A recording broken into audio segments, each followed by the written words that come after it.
Hello everyone. तो चलिए आज का क्लास स्टार्ट करते हैं। और आज का क्लास आपका बिल्कुल एक नए टॉपिक के ऊपर। नया टॉपिक क्यों है भाई? क्योंकि एसएससी सीजीएल ने अपने सिलेबस में एक नए टॉपिक को इंक्लूड किया हुआ है जो वोकैब्स का पार्ट है ना। किसका पार्ट है? वोकैबलरी का पार्ट है। और इसको इंक्लूड किया गया है पहली बार। तो इसको बहुत अच्छे ढंग से आपको पढ़ना होगा। नाम मात्र के लिए नहीं पढ़ना होगा कि इसको पढ़ करके हमने अपना काम छुट्टी कर लिया। नहीं भाई, इसके गहराई तक क्लास है। इसको मैं कंप्लीट कराने वाला हूँ। मुझे लगता है कि 10 दिन लगेंगे मुश्किल से, और 10 दिन के अंदर मैं पूरा कंप्लीट करा दूंगा। इसमें आप ऑलमोस्ट 1000 कन्फ्यूजिंग वर्ड्स को आप सीख पाओगे अच्छे ढंग से। ठीक है, तो इसके बारे में हम काफ़ी डेप्थ में देखेंगे और अच्छे से मैं आपको जानकारी देने की कोशिश करूंगा।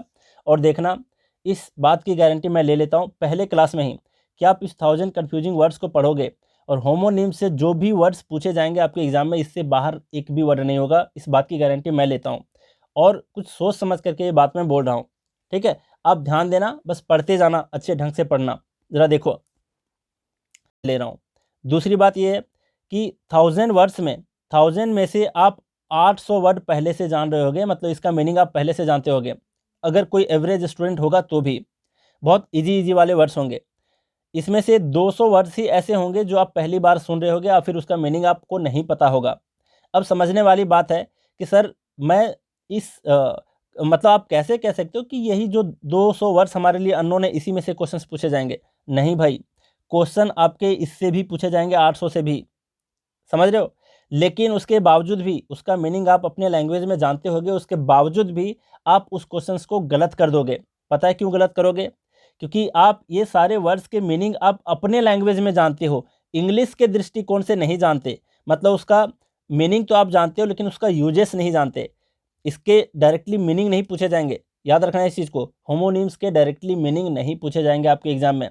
अगर मीनिंग ही पूछना होता तो सिनोनिम एंटोनिम फिर क्यों है, वन वर्ड सब्स्टिट्यूशन क्यों है, बाकी टॉपिक क्यों है? समझ रहे हो इस बात को? तो फिर होमोनिम को इंक्लूड करने का मकसद क्या है? इसका एक ही मकसद है कि आप उस वो सारे जो वर्ड्स हैं, ये जो 1000 वर्ड्स हैं, इसके गहराई को आप समझ पाते हो कि नहीं, कि किस तरीके के वर्ड को हम किस तरीके के सेंटेंस में यूज किया जाता है, आप समझ पा रहे हो या नहीं? ये चीज़ आपसे एक्सपेक्ट कर रहा है एसएससी। और मेरे विचार से इसको बहुत पहले ही इंक्लूड करना चाहिए था, लेकिन बहुत देरी से ही सही, लेकिन इंक्लूड इसको किया हुआ है। क्योंकि आप वर्ड्स को जानते हो लेकिन उसका यूजेस नहीं जानते। आप उसका यूजेस भी जानते हो तो अपने हिंदी लैंग्वेज के अनुसार जानते हो या फिर अपने लोकल लैंग्वेज के अनुसार। आप इंग्लिश पर्सपेक्टिव से इसके यूजेस को नहीं जानते, आप वहीं पर गलती करोगे। हालांकि आप उसके मीनिंग को जान रहे होगे लेकिन फिर भी गलत करके आओगे एग्जाम में। तो एक भी ऐसा वर्ड नहीं है जिसको मैं काफ़ी डेप्थ में नहीं पढ़ाऊंगा। जो भी कन्फ्यूजिंग वर्ड है, मतलब कुछ ऐसे कन्फ्यूजिंग वर्ड्स होंगे जो काफ़ी ज़्यादा कन्फ्यूजिंग है। आप बुक को भी फॉलो कर लो, गूगल को फॉलो कर लो, कहीं भी फॉलो कर लो, लेकिन आप गलत कर दोगे। उसको समझने में ही आपको पता चले कि 2 घंटे 4 घंटे से रिसर्च कर रहे हो लेकिन उसके असली मीनिंग को नहीं समझ पा रहे। और एक टीचर यही काम आता है। और टीचर का काम है कि अगर होमोनिम्स आया है तो उसके सारे एस्पेक्ट्स जितने हैं पूरा का पूरा बताए और अच्छे ढंग से बताए कि किस तरीके के क्वेश्चंस इससे पूछे जाएंगे, उस चीज़ को भी बताते चले साथ साथ में।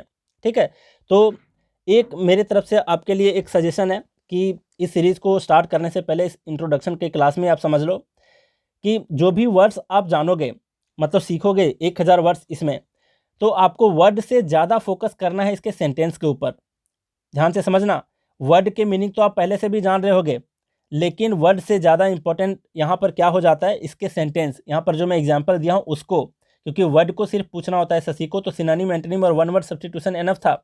लेकिन होमोनिम को इसलिए इंक्लूड किया गया ताकि आप इसके यूजेस को समझ पाओ। क्लियर? तो यहाँ तक मुझे उम्मीद है आप बातों को समझ पा रहे होगे कि होमोनिम्स को इंक्लूड करने के पीछे क्या मकसद है। ठीक है, अब जरा बात करते हैं। देखो, कुछ लोगों को कन्फ्यूजन होता है यहाँ पर कि सर पैरोनिम्स क्या है, होमोनिम्स क्या है, होमोफोन्स क्या है, क्या ये अलग अलग हैं, क्या सबको पढ़ना पड़ेगा कि नहीं पढ़ना पड़ेगा? तो मैं आपको बता देता हूँ कि होमोनिम्स सिर्फ इंडिकेशन है कि होमोनिम्स जैसे शब्द हैं, कोई टॉपिक है जिससे रिलेटेड क्वेश्चन पूछा जाएगा, लेकिन ये जरूरी नहीं कि पैरोनिम्स से नहीं पूछा जाएगा और होमोफोन से। और देखना, कंक्लूजन के तौर पर यह भी बता दिया हूँ, रेफरेंस भी दे दिया हूँ कि ये जो तीनों शब्द हैं ना, कंक्लूजन के तौर पे ये तीनों मॉडर्न इंग्लिश के हिसाब से ये तीनों ही सेम हैं। तो इस चीज़ को आप गलती मत कर लेना कि सिर्फ आप होमोनिम्स को पढ़ करके चले जाओ, होमोफोन्स को छोड़ कर चले जाओ, पैरोनिम्स को छोड़ दो, तो आप डेफिनेटली अच्छे नहीं करके आओगे एग्जाम में। क्योंकि मॉडर्न इंग्लिश का ये कहना है, और ये हूबहू सेंटेंस है आपके एसपी बख्शी बुक में लिखा हुआ है। सिर्फ एसपी बख्शी बुक में नहीं, कुछ जो फॉरेन ऑथर के भी बुक होते हैं उसमें भी ये चीज़ मेंशन है कि मॉडर्न इंग्लिश में ये तीनों को सेम ही समझा जाता है। मतलब अगर ओवरऑल कहा जाए तो एग्जाम पॉइंट ऑफ व्यू से देखेंगे तो सारे कन्फ्यूजिंग वर्ड्स को आपको पढ़ने हैं। तो होमोनिम्स को अगर देखना है तो ये सारे कन्फ्यूजिंग वर्ड्स को आपको पढ़ना पड़ेगा, सारे के सारे ही पढ़ने हैं, ठीक है, सारे कन्फ्यूजिंग वर्ड्स को पढ़ना है। अब जरा देख लो, यहाँ पर तीनों के थोड़े से अर्थ समझ लेते हैं। पैरोनिम्स का मतलब होता है कि रूट वर्ड सेम है, स्पेलिंग और मीनिंग ये दोनों वर्ड के अलग अलग होंगे। जैसे यहाँ पर चाइल्डिश है और चाइल्ड लाइक है, दोनों के रूट वर्ड चाइल्ड हैं, है ना, दोनों के रूट वर्ड चाइल्ड हैं, लेकिन मीनिंग अलग है। देख लो, स्पेलिंग भी अलग है, मीनिंग अलग है, रूट वर्ड सेम है, मीनिंग होता है इसका मूर्खतापूर्ण या फिर बचकाना, और यहाँ पर है बच्चों के जैसा मासूम और निर्दोष, है ना। तो ये दोनों के अलग अलग मीनिंग है, रूट वर्ड दोनों के सेम थे। फिर आ जाता है होमोनिम्स। होमोनिम्स में ही देखो, होमो का मतलब सेम और निम्स का मतलब नाम, है ना, सेम नाम होता है लेकिन मीनिंग आपको अलग देखने को मिलेगा। जैसे यहाँ पर स्पेलिंग और प्रोनाउंसिएशन दोनों सेम होगा लेकिन मीनिंग अलग होंगे। जैसे बैट, बैट का मतलब बल्ला भी होता है, बैट का मतलब चमगादड़ होता है, एक पक्षी, है ना। तो इसको बोलते हैं होमोनिम्स। तो सिर्फ इस तरीके के वर्ड नहीं पढ़ने हैं आपको, इस तरीके के वर्ड पढ़े अगर पढ़ने को कहा जाता तो 100, 150, 200 वर्ड में लिमिट हो जाता, है ना। तो सिर्फ इसलिए इंक्लूड इसको नहीं किया गया है, तो इस चीज़ की गहराई को आपको समझना है। अब जरा देखो, यहाँ पर है होमोफोन्स। होमोफोन्स का मतलब होता है, होमो का मतलब सेम होता है, फोन्स का मतलब साउंड होता है, मतलब सेम प्रोनाउंसिएशन होता है लेकिन मीनिंग और स्पेलिंग इसका अलग अलग होता है। जैसे सन, बीच में यू है और इस सन में बीच में ओ है, इसका मतलब सूरज, इसका मतलब बेटा, है ना। इतने ईजी वाले क्वेश्चन नहीं पूछे जाएंगे आपसे, है ना, बहुत ज़्यादा आप देखोगे, इसमें आपको टेंशन नहीं लेना है, सब कुछ मैं पढ़ाऊँगा आपको। तो यहाँ पर कहने का मतलब है कि होमोफोन्स, होमोनीम्स और पैरोनीम्स को अलग अलग नहीं पढ़ना, एक साथ पढ़ना है और सबसे क्वेश्चंस पूछे जाएंगे। अब जरा बात करते हैं, देखो कि किस तरीके के वर्ड को पूछे जाएंगे और किस तरीके के क्वेश्चन के पैटर्न को पूछा जाएगा, है ना।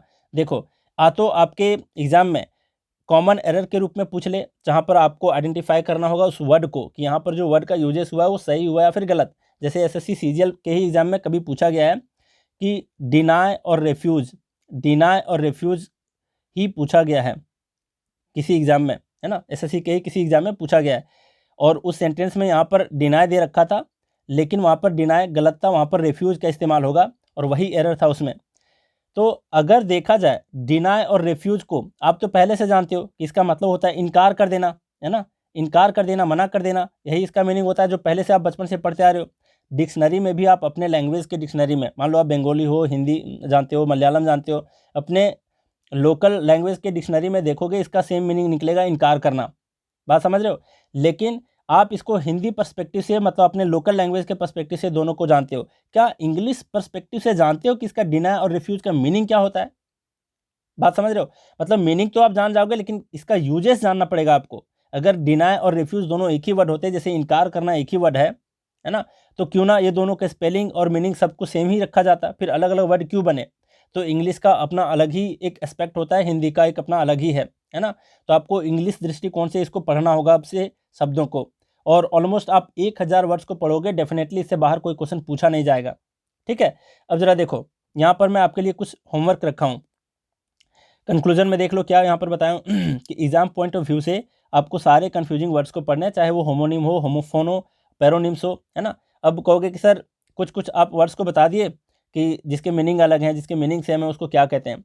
तो सर वैसे वर्ड क्या होते हैं जिसके प्रोनाउंसिएशन डिफरेंट होता है, स्पेलिंग डिफरेंट होता है, लेकिन मीनिंग सेम होता है। मीनिंग सेम वाले को नहीं बताए और प्रोनाउंसिएशन अलग और आपका स्पेलिंग अलग, तो भाई इसको सिनोनिम बोलते हैं, है ना, जिसको पर्यायवाची कहते हैं। ये तो आप बहुत बार पढ़े हो, पूरा सीरीज में कंप्लीट करा दिया हूँ, क्लियर। अब जरा बात करते हैं होमवर्क आपके लिए क्या है, देख लो। अब ये होमवर्क करने का फ़ायदा क्या है ये मैं आपको बताऊंगा। जैसे कि आप इसको करके इस तीनों क्वेश्चन को समझ जाओगे, करने के बाद ये पता चलेगा आपको कि एक टीचर से पढ़ना क्यों ज़रूरी है, होमोनिम्स को एक टीचर से पढ़ना क्यों ज़रूरी है, बुक से ये सफिशियंट क्यों नहीं है, ये चीज़ आप समझ पाओगे। जैसे ये इसमें डिनाय और रिफ्यूज का इस्तेमाल है, ठीक है, तीनों क्वेश्चन में एक्सक्यूज में। तो अगर आप इन तीनों क्वेश्चन को करोगे तो हो सकता है कि, मुझे लगता है 99% स्टूडेंट इसको नहीं कर पाएंगे अच्छे से, तुक्का लगा दिए वो अलग की बात है।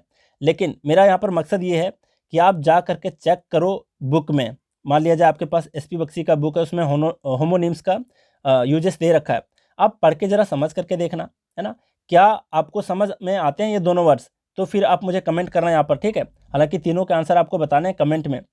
देखना, मैक्सिमम स्टूडेंट को बुक पढ़ने के बावजूद भी वो चीज़ नहीं समझ पाएंगे, और वो समझ भी पाएंगे तब जब 1-2 घंटे 4 घंटे इसके पीछे लग जाएंगे रिसर्च करने पे, तब जा कर के समझ में आएंगी चीज़ें।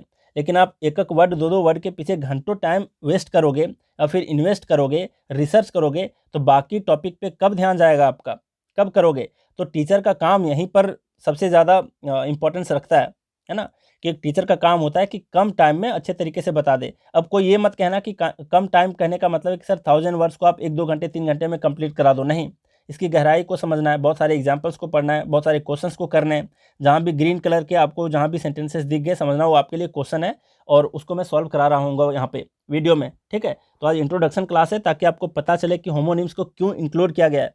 और देखना एक चीज़, आप किसी भी पेड क्लास में जाना, और फिर जो भी आपके फ्रेंड्स हैं उसको पूछना, जो भी पेड क्लास लिए हुए हैं, आप उनसे पूछना कि त्रिगीतम इंग्लिश में जितने सारे वोकैब्स को डाले गए हैं, मतलब ऑलमोस्ट सारे टॉपिक को मैं करा ही दिया हूँ वोकैब्स के, है ना।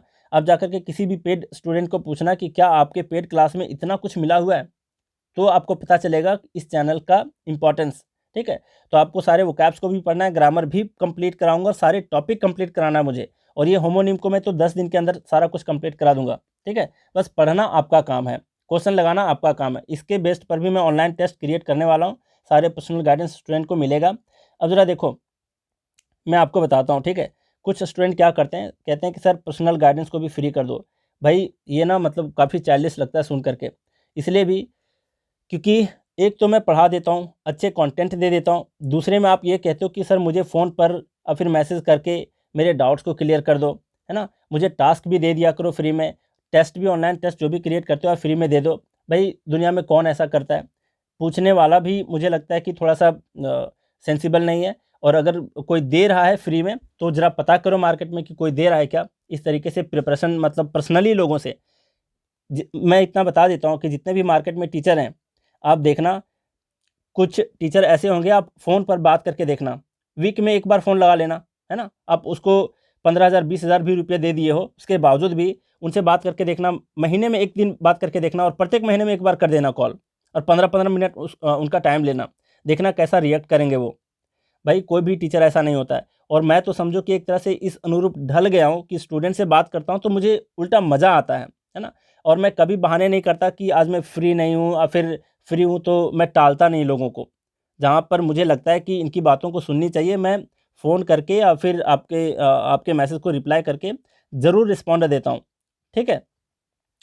तो अब ये चीज़ कभी मत कहो भाई कि पर्सनल गाइडेंस को भी फ्री कर दो, ये बहुत ही मतलब थोड़ा-सा सेंसिबल नहीं लगता ये। तो जितना मैं मेहनत कर रहा हूँ, अब देखना, आप यूट्यूब पे जितना मैं कंटेंट दे रखा हूँ ना, आप उसको ही पढ़ लेना, आपका एग्ज़ाम क्लियर हो जाएगा डेफ़िनेटली, ठीक है? लेकिन पर्सनल गाइडेंस का ये फ़र्क है कि आप जिन चीज़ों को 6 महीने में याद कर पाओगे, और फिर आपकी जो एबिलिटी है वो आप 1 साल में करने की है, उसको मैं 6 महीने में करा दूँगा। जिसमें आप 6 महीने का टाइम लेते हो, 6 महीने के बदले हो सकता है कि आप 3 महीने में सारे कुछ सीख जाओ।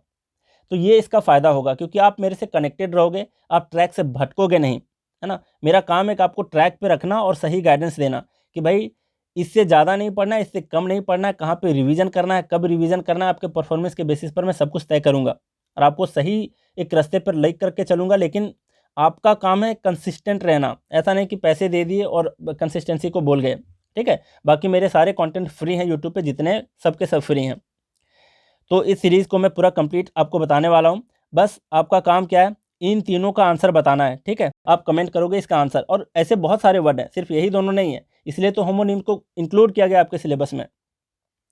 तो कोशिश करना कि मतलब इस वीडियो को मतलब आपके तरफ से सही रिस्पॉन्स मिले, है ना? मतलब लाइक्स वगैरह ठीक जाने चाहिए, और तो मैं कोशिश करूँगा जल्दी से इसको कंप्लीट करा दूँ, है ना? वैसे भी मेरा टारगेट है कि 10 दिन के अंदर कंप्लीट करा दूँ, और पूरे यूट्यूब पर किसी ने नहीं कराया हुआ है, कि सिर्फ़ मेरा काम पढ़ाना नहीं है। मैं आपको ये भी गाइड करूँगा कि क्वेश्चन पूछे किस तरीके से जाएँगे, और कौन वाला वर्ड जो है वो सबसे ज़्यादा डिफ़िकल्ट है और सबसे ज़्यादा कन्फ्यूज़िंग है। ये काम है मेरा बताना।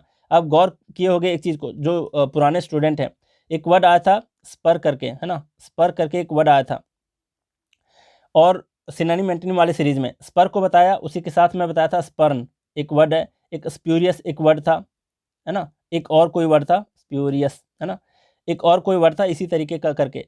4 वर्ड को मैं एक साथ बताया था और आपको यकीन नहीं होगा 2-3 महीने के बाद CHSL का एग्ज़ाम हुआ था, पूछा स्प्यूरियस को गया था और इसमें मुझे लगता है कि चारों ऑप्शन थे और फिर फिल इन द ब्लैंक्स ऐसा कुछ क्वेश्चन था। एक स्टूडेंट ने मुझे भेजा, मैं काफ़ी ज़्यादा खुश हो गया कि चलो मेरा बताया हुआ काम आया।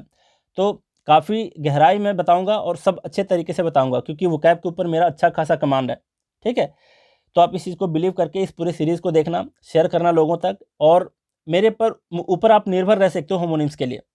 बिल्कुल ही अच्छे तरीके से बताने वाला हूँ।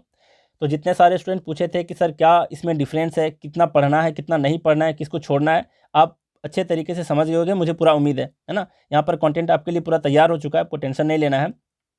टाइपिंग वगैरह करके रख लिया हूँ। अब जैसे-जैसे मुझे टाइम मिलता है मैं बना दूँगा और ज़्यादा से ज़्यादा मैं 10 दिन का टाइम लूँगा, लेकिन आप लोग रिस्पॉन्स अच्छे से करना इस वीडियो को, ठीक है? तो यही आज के बारे में था, मतलब होमोनिम्स के बारे में और इंट्रोडक्शन क्लास था ये और अगले दिन से हम अच्छे तरीके से इसको देखने वाले हैं। तो चलिए आज का क्लास यहीं रैप अप करते हैं। Thank you very much.